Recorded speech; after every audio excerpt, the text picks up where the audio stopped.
Good day, folks. Today we're talking about inherited property and the very complicated tax implications that can arise when you inherit property. So today we're going to talk about inheriting a primary residence, a farm, inheriting a cottage, or even a rental or commercial property. We're going to take a look at all four of those situations and what happens and what you need to consider. I'm Rob Tatro from robtatro.com, head of the Tatro Wealth Advisory Group here at Canaccord Genuity Wealth Management. I'm excited to have you here today, folks. We're talking about inherited property. So my condolences, someone passed away, you inherited. Let's start with a primary residence. So you inherited someone's home. Maybe it's your parents, they passed away, they had lived in their home for a while, so now you inherited that. So the primary residence, the neat thing about that one is typically for tax purposes, it will be the primary residence, and therefore the capital gains on the property, so if they paid 200 grand for that house and it's now worth 500 grand, that entire amount is tax exempt. So now you have to basically decide, what am I going to do with this property? So most people, what they'll decide to do, it is a deemed disposition on death. So a deemed disposition on death means that it is deemed to have been sold. So the property is deemed to have been sold. It will form part of their estate. Most likely you'll want to cash that portion out of your estate. And if that's the case, you do need to put the property up, sell it, and pay the fees, pay the commissions, etc. Now the good thing, again, it's going to be mostly tax-free. Exclusively tax-free if it's their primary residence. So if you do decide to keep it for a few years and you decide to keep it in the estate for a few years, this can get a little complicated because now you're going to have to check in on the property. The estate is going to have some bills. You're going to want to make sure that they're maintaining it, you're checking in on the property, etc. Usually a little bit more complicated. And if you actually decide that you want to keep that, well, you will need to do a title change. You'll need to make sure that to move the title in your name. There's going to be the land transfer tax, etc. All right, so maybe you inherited farmland. Let's talk about farmland real quick because there is a lot of farmland that gets inherited every year. So the farmland, let's say your parents left or your great aunt Gertrude left, farmland. So now you'll need to look at a few things. Specifically, when did they buy the farm? Who has been farming it? How long have they been farming it? What's the relationship to you with respect to farming? The Canadian government allows a one-time lifetime capital gains exemption on qualified farmland. Now, whether or not your land is qualified farmland for $1 million is the exemption. Whether or not your land is qualified is a bit of a complicated test, which we're not going to go into today, but just know that you can potentially qualify for that based on a whole set of factors. You exempt that $1 million in taxes on the capital gains. Now, the neat thing about a sale of farmland and a sale of any asset at a higher value down the line is the capital gains tax is usually less than it would be on interest income. It's taxed at about half the rate.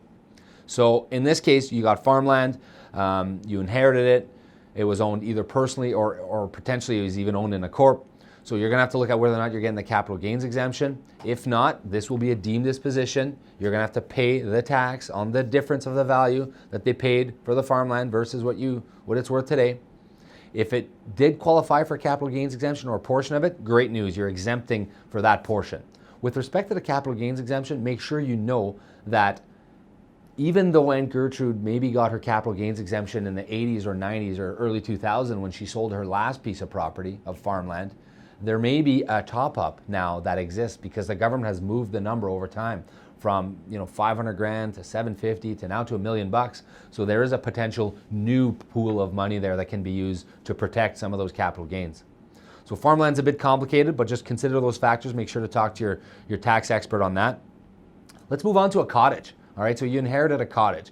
So this is a common, cottage country is fun, and we want to leave our cottages to our kids. We want them to enjoy it. We want the grandkids to enjoy it. So this is common. This is likely a secondary residence. And in the case that it is a secondary residence, you do not get the exemption for capital gains. The cottage is the one aspect of tax planning that is likely most often forgotten and should be most often looked at. The thing with cottage tax planning is a lot of times people bought these cottages a generation ago, and a cottage that was purchased for 50 grand back in the 60s is now worth a couple mil. Well, that is a complete capital gain that the estate will need to be able to pay.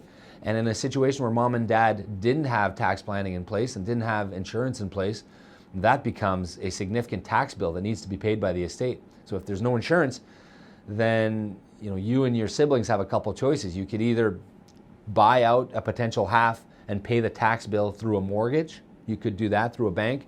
You could cut a check for the tax from the estate with other assets, but if there are no other assets, you're going to need to put a mortgage on that property. Or the other option we see sometimes is just a straight sell of the cottage. So the cottage gets sold, the tax gets paid, and the proceeds get distributed.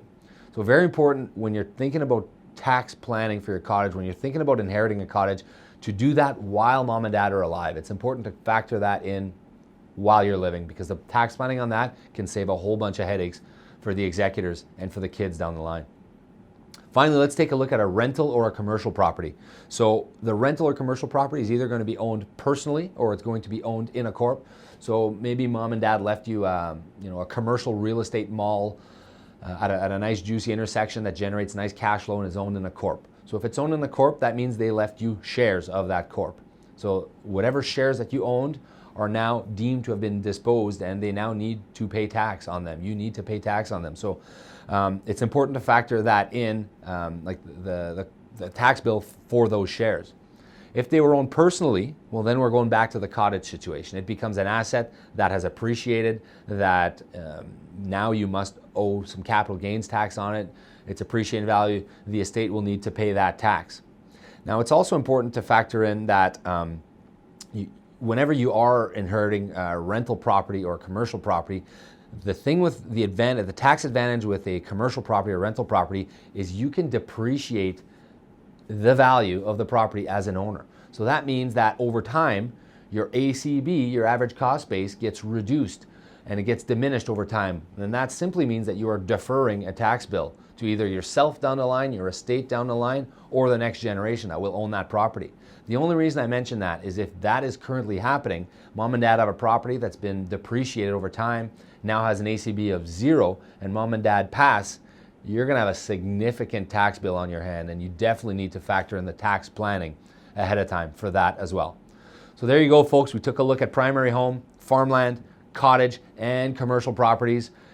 Good times. If you have questions, comments, please make sure to put them below. Like, share, tweet, do whatever you need to do to share the message. We love to hear from you. I'm Rob Tatro from robtatro.com. Thanks for being here today.